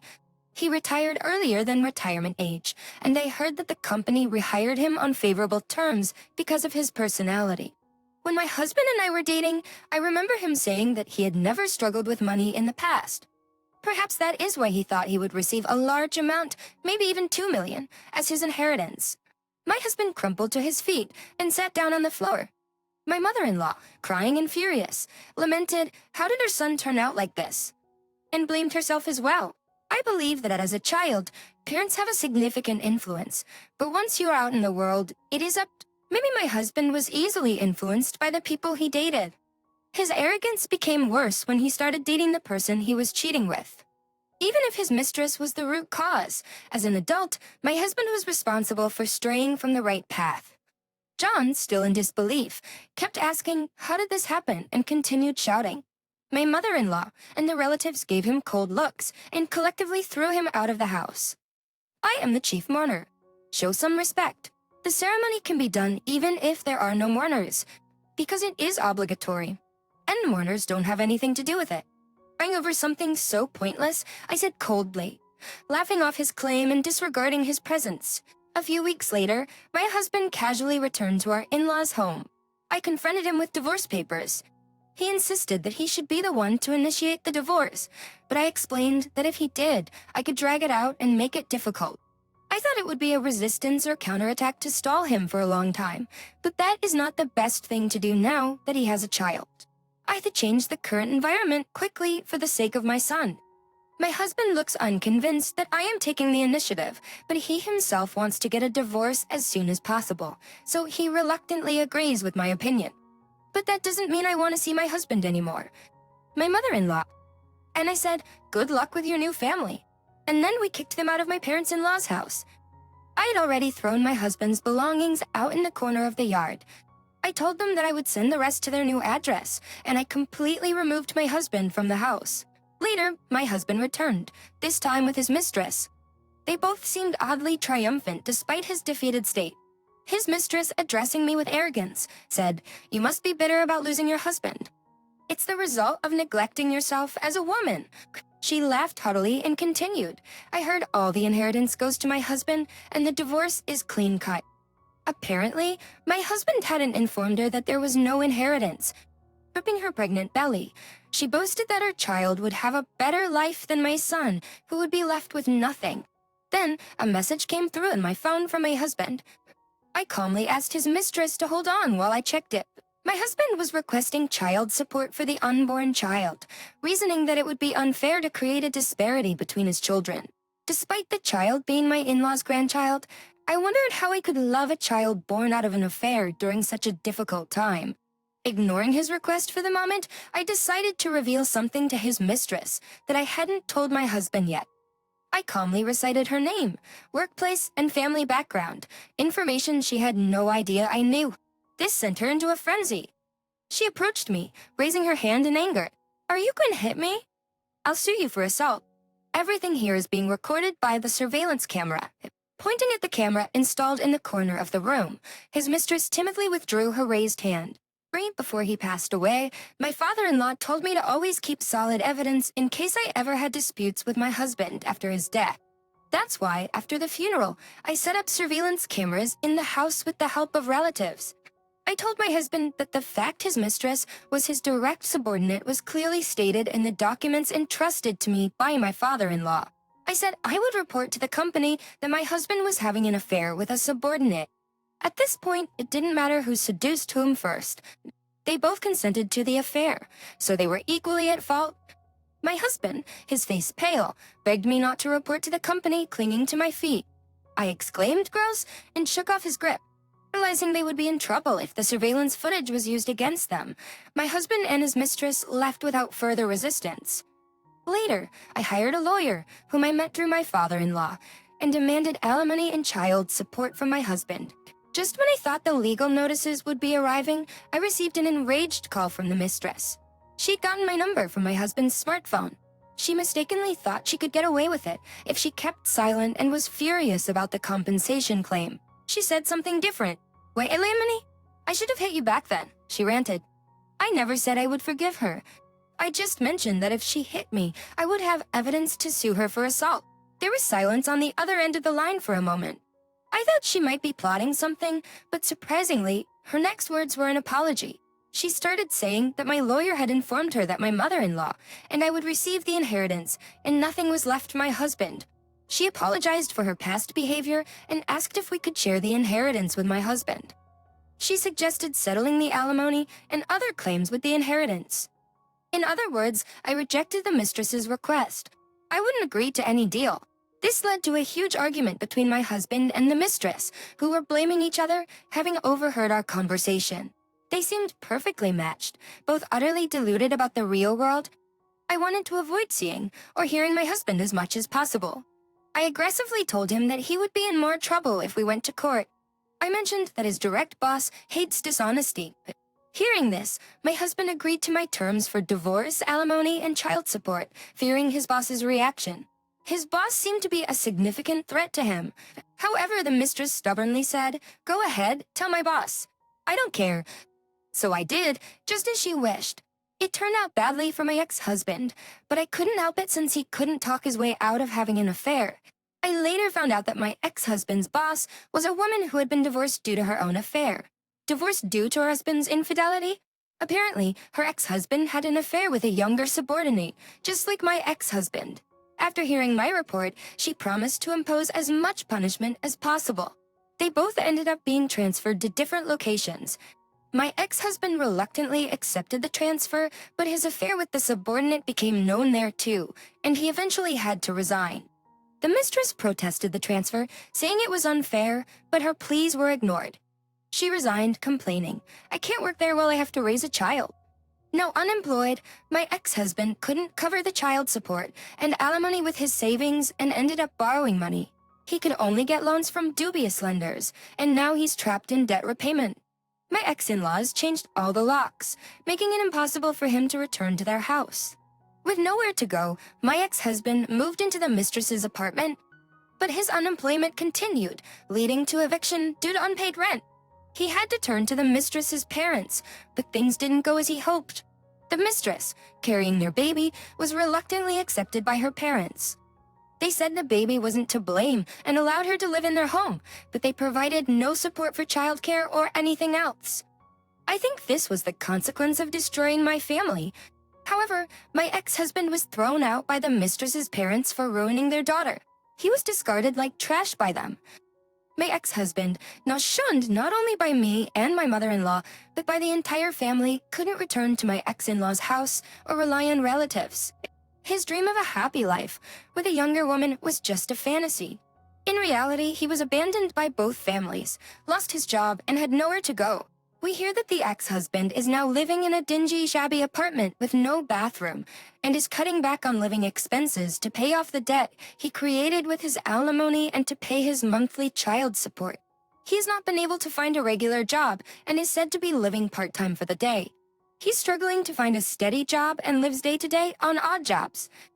Despite everything, the mistress hasn't abandoned him and is working hard, even risking her own well-being to support a young child and a worthless man. The man I divorced and our son rejected chose a woman who has to work in such a way. I was furious at being cheated on, but now I'm grateful that she took that trash off my hands. Thanks to my father-in-law, I was able to corner my shallow ex-husband thoroughly. Deciding to abandon your child is a tough decision for any parent. Now that I'm a parent myself, I'd do anything for my son. If I were in my father-in-law's shoes, I would have done the same thing. I doubt I could disown my son like he did. All I can do is raise him properly to avoid such a situation. Currently, I'm living modestly with my mother-in-law and son in the house my father-in-law left us. I'm still a novice mom, but I hope to grow alongside my son. I was told by the doctor to get checked out at the OB/GYN. I got a referral. We might become parents. Mike would be happy to hear this. That's what I thought. But Mike's words were nothing like I had imagined. Options took seriously? Mike frowned, propping his cheek and sighing. What's wrong? We've been trying for so long. Isn't it great that we might finally have a baby? Eggman? I don't know about that. Please, just stop talking. You know you're living off me, and now you're planning to have a kid and spend even more. Who do you think's supporting us? It's because I work overtime and on weekends, right? I was dumbstruck by his ungrateful tone. My brief joy about the long-awaited pregnancy felt like it had plunged me into hell. I don't want to come home to a messy house and the sound of a crying child. There's no point in being married to you if you're pregnant. Just get out of the house. Hearing that, I felt foolish for enduring everything until now. I silently went to my room and began packing. I'm Emily. I'm a working housewife with a home-based job. I live with my husband, Mike, who is 2 years older than me. While balancing my job, I've also been managing the household chores, trying to alleviate Mike's tiredness. We've been married for 5 years. When you live with someone for a long time, you start to see their less favorable sides. And I've experienced this too. Mike often leaves the house for work, citing his job as the reason. He has a lot of overtime, and it seems like he's working on weekends almost every day. I've been worried about his health not breaking down. Hey, you've been working overtime a lot lately, haven't you? Are you okay? Yeah, but it can't be helped. It's not just me, everyone's having a tough time. I can't just be the only one not doing overtime. Right? That might be true, but I'm worried about your health. Can't you at least cut down on working weekends? No way, no way. If I don't work on weekends, the workload just increases during the week. It's more efficient to get it done while other companies are off, right? I understand what you're saying, but can you take at least one day off? I really want to spend more time with you. Mike, looking exasperated, glanced at me and said, "You're always at home, so you might not understand the work situation. There are times when a man has to stand firm, and this is one of those times. Have you never heard of work-life balance?" I was appalled by his outdated comments. Come on, don't be jealous at your age. It's not pleasing at all to be jealous of a 36-year-old woman, unlike a young girl. I was speechless at Mike's harsh words. Is this how you speak to a wife who's worried about you? I had to respond. That's no way to speak. What's wrong with being concerned about an overworked husband? Enough already. I'm tired and don't want to listen to a wife's nagging. Remember, you're living off my earnings, so don't complain. Mike left the living room in frustration. I cared about Mike, yet why did I have to be spoken to like this? I was at a loss about how to deal with Mike. It's on a certain weekend day, Mike had the whole day off, but it wasn't to spend time with me. We were going to visit Mike's parents. Mike's parents lived about a 30-minute drive away. Mike had a good relationship with his parents, especially his mother, who was very indulgent with him. Mike also tends to listen to everything his mother says. I've always found it difficult to get along with my mother-in-law like that. My father-in-law, a reasonable man, often steps in to calm her down when she gets too out of control. He's always been kind to me, his daughter-in-law. However, he's the president of a company and often busy with work, so he's not around much. Mike works at the company that his father runs. I'm Mike, welcome home. Come on in. I'm home, Mom. His mother addressed only Mike, ignoring me as usual. Mike didn't seem to find anything wrong with the situation. Hello, mother-in-law, it's been a while. As I spoke, she finally acknowledged me, saying, "Oh, Emily, you're here too," before continuing to talk with Mike as they walked inside. Then Mike's father appeared at the entrance, looking sorry to me. "Sorry, Emily.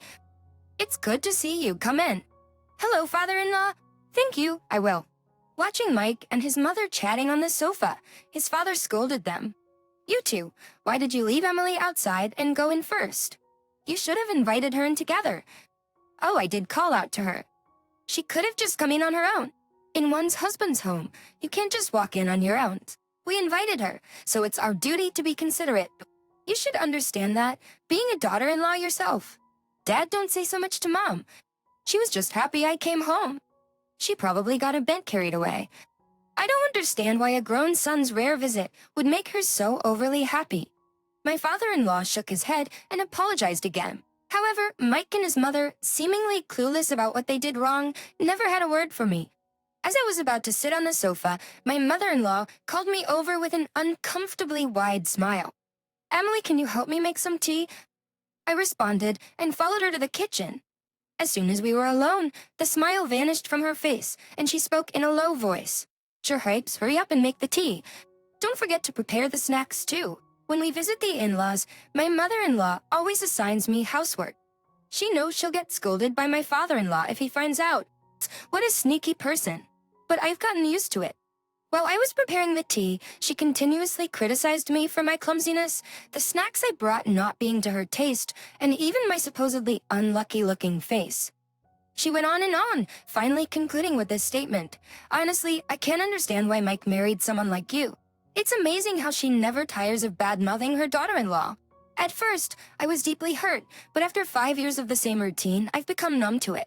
For minor things, I would just say you're right and put on a fake expression. I learned to let it go in one ear and out the other." Perhaps finding my lack of reaction uninteresting, she continued her verbal abuse. "You've been married for 5 years and still no children. Are you barren or something?" Her words made me freeze. It was something I'd always been sensitive about. I wanted children since the beginning of our marriage. Her intrusion into such a delicate topic made me struggle to contain my anger. Noticing my different reaction, she seemed to decide to press on this issue. "Mike is our only son. Isn't it the duty of a wife to bear an heir? Don't you understand that?" I replied, "Well, I do want children, but children are a blessing. I don't want to hear excuses. I'm not failing in my duties as a wife, and I don't think divorce is the solution." Just as I was about to retort to such insensitivity, my father-in-law entered the kitchen. "It's taking quite a while. What's happening here?" he asked. "Oh, Dad. Nothing. I'm just bringing the tea now." Pretending as if she had prepared it herself, my mother-in-law took the tray from me and carried the tea and snacks into the living room. "Emily, are you okay? Did Mom say something to you again?" My father-in-law asked. No, I'm fine, I replied.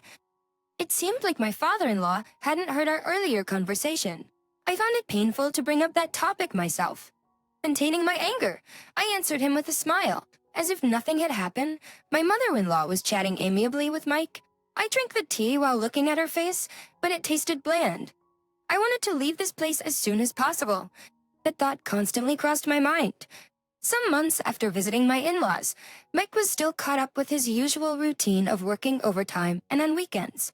I had been feeling unwell for several days, finding it hard to even get out of bed.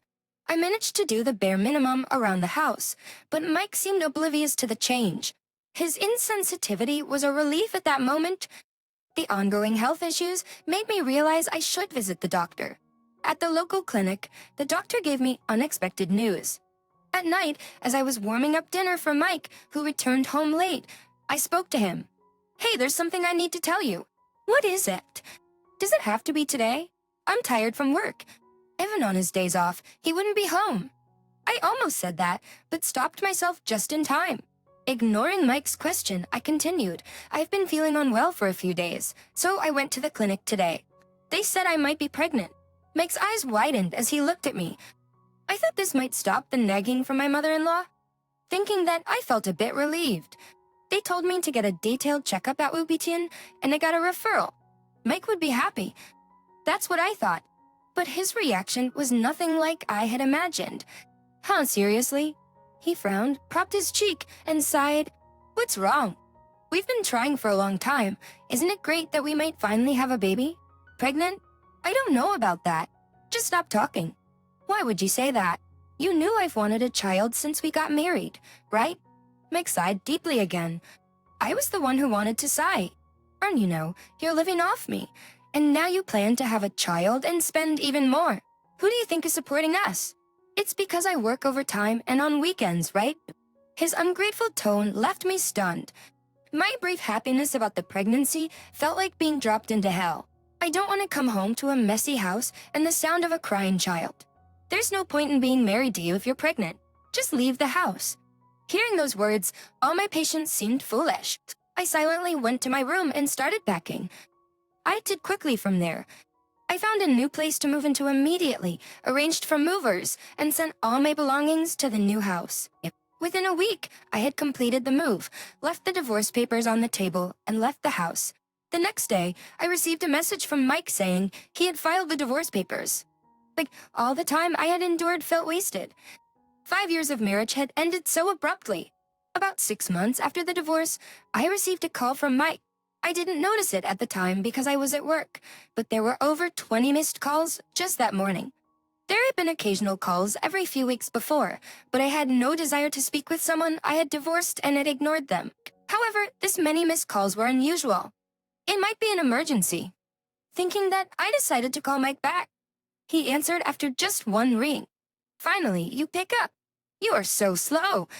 He yelled as soon as I answered. I regretted calling him back. What's your deal? What do you mean?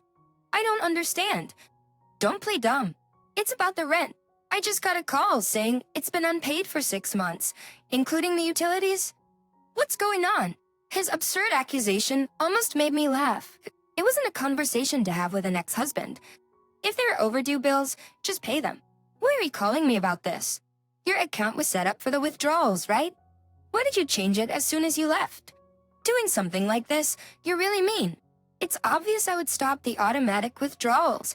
Why should I pay for rent and utilities for a house I don't even live in anymore? There was silence on the other end of the line.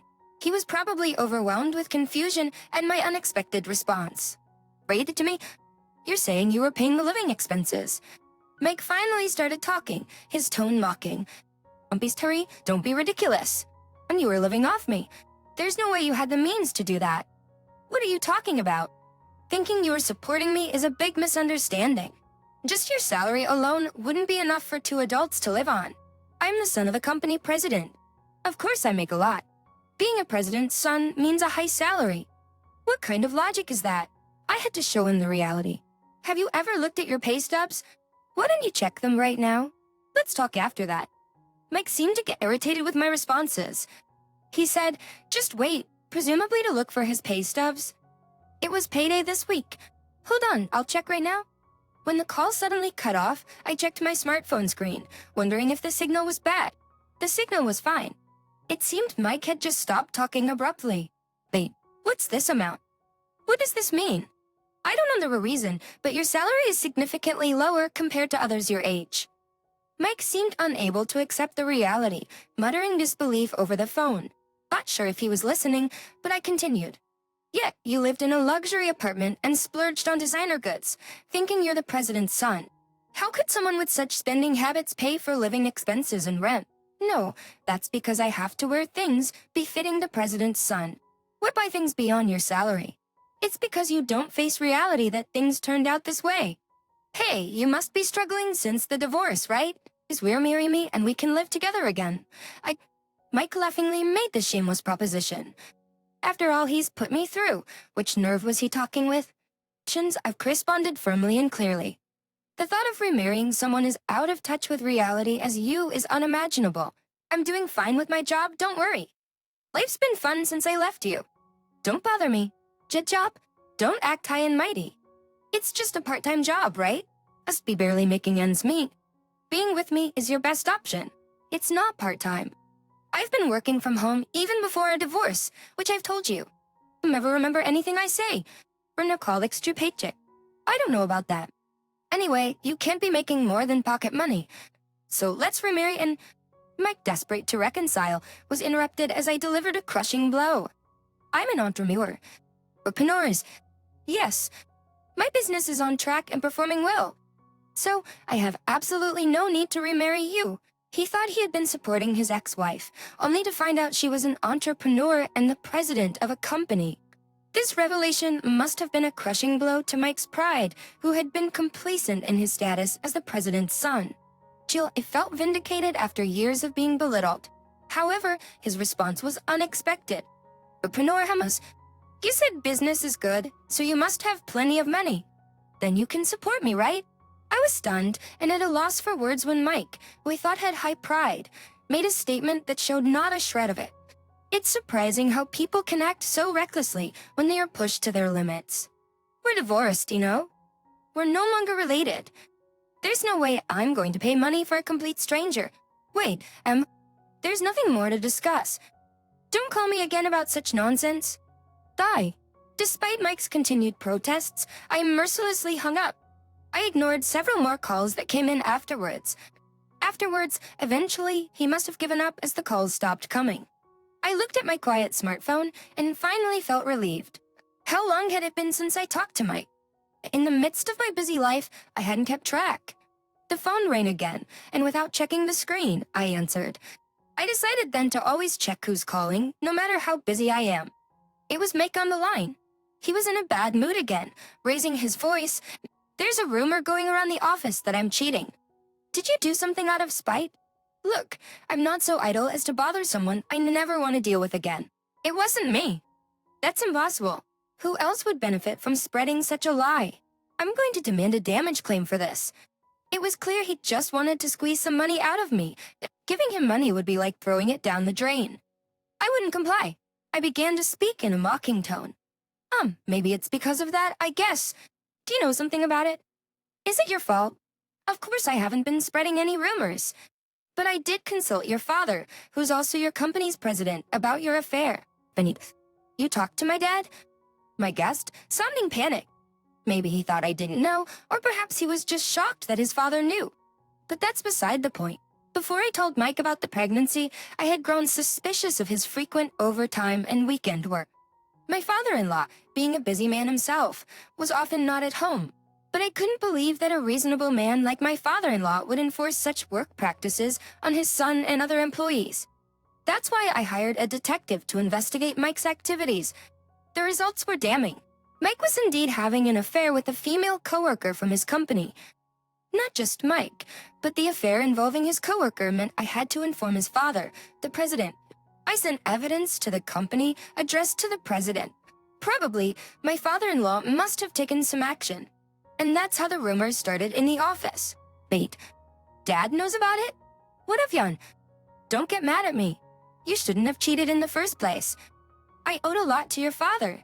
I couldn't overlook a staff member brazenly having an affair. Damn my position. He seemed overly concerned about his status, despite not earning enough to support a wife. Hearing him mutter to himself was a waste of time. I hung up the phone. A few days later, my father-in-law called me. Emily, it's been a while. Do you have a moment?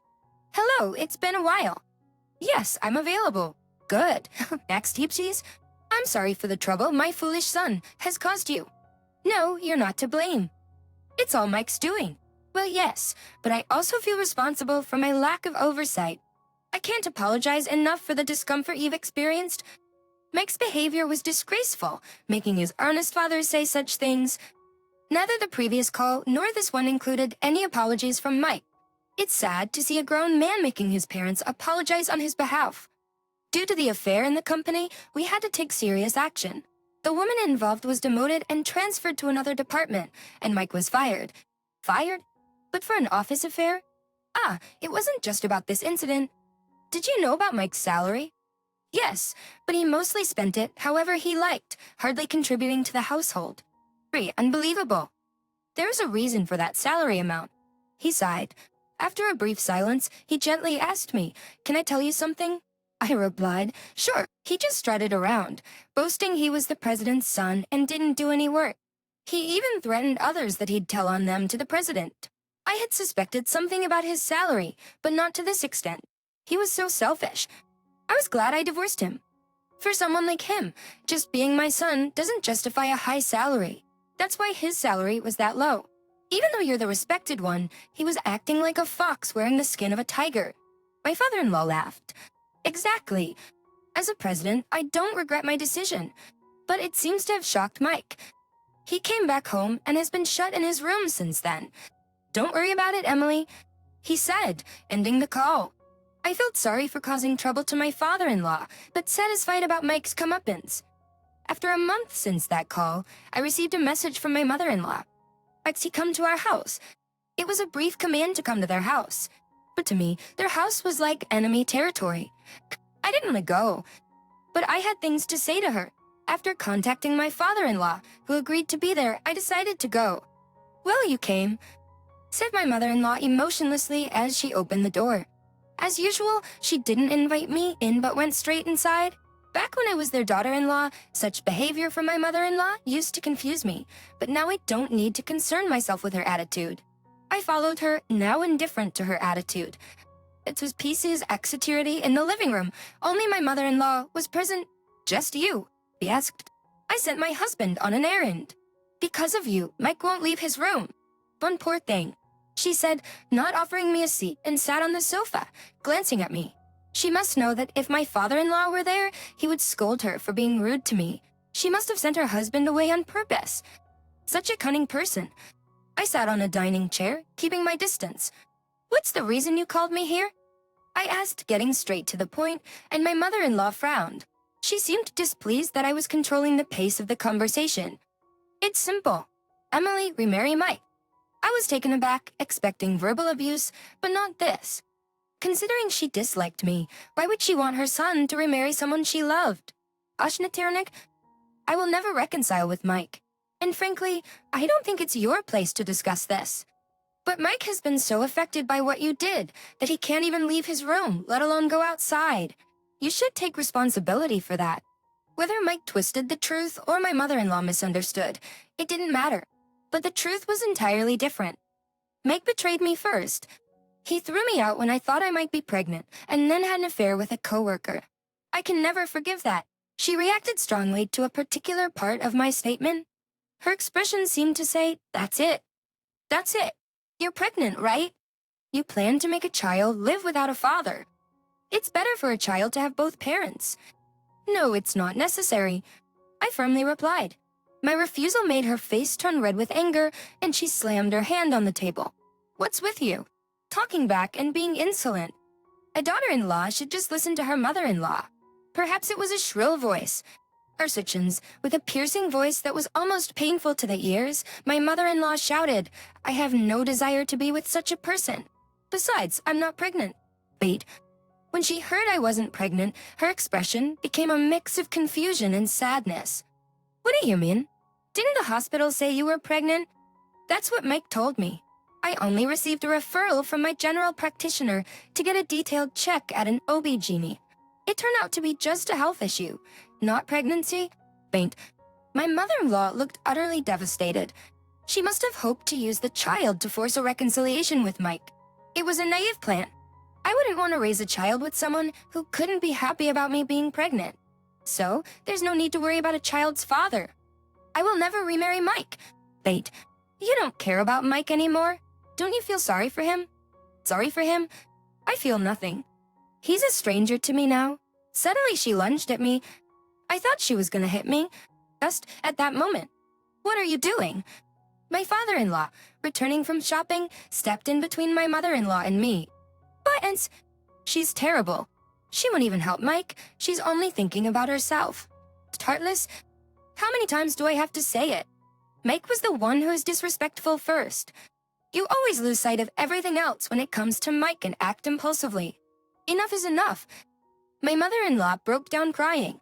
Her blind maternal love had created a codependent relationship between her and Mike. Exceptionally, even after he left home and had his own family, they couldn't let go of their distorted affection for each other.